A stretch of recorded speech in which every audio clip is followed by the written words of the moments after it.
Hello, I am a community advocate, and lately I have been looking at women's suffrage during this progressive era. I have chosen this progressive era issue because we should know why women now have the right to vote, and also because this issue went on for too long.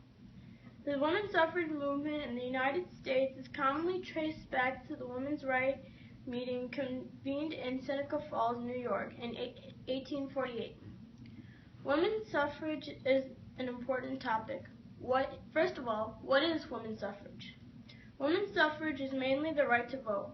With few exceptions, women were not allowed to vote before the 20th century.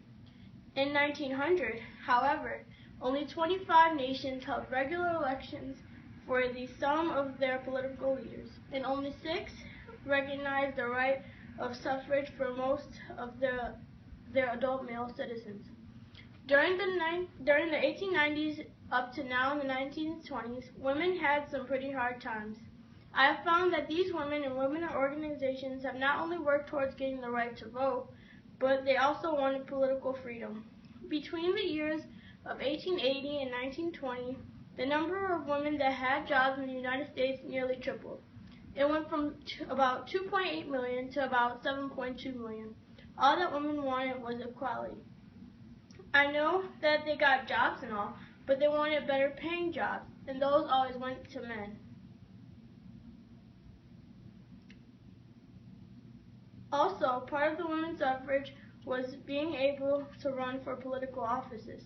The expression is also used for the economic and political reform movement aimed at extending these rights to women without any restrictions or qualifications such as property ownership and taxes, and so on.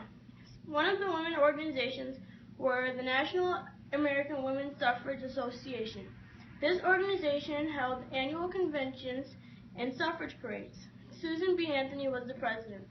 Finally ratified on August 18, 1920, in the year of 1920, the 19th Amendment to the U.S. Constitution granted American women the right to vote, the right known as women's suffrage.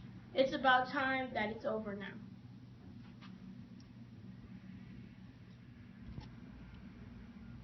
Okay, so this is my poster, and this was the progressive era issue, which was women's suffrage, and the key points were the right to vote, 1920, which was the year women got the right to vote, and then women were jailed for demonstrating the right to vote, and the 19th Amendment was when women got the right to vote, and it was passed by only one vote.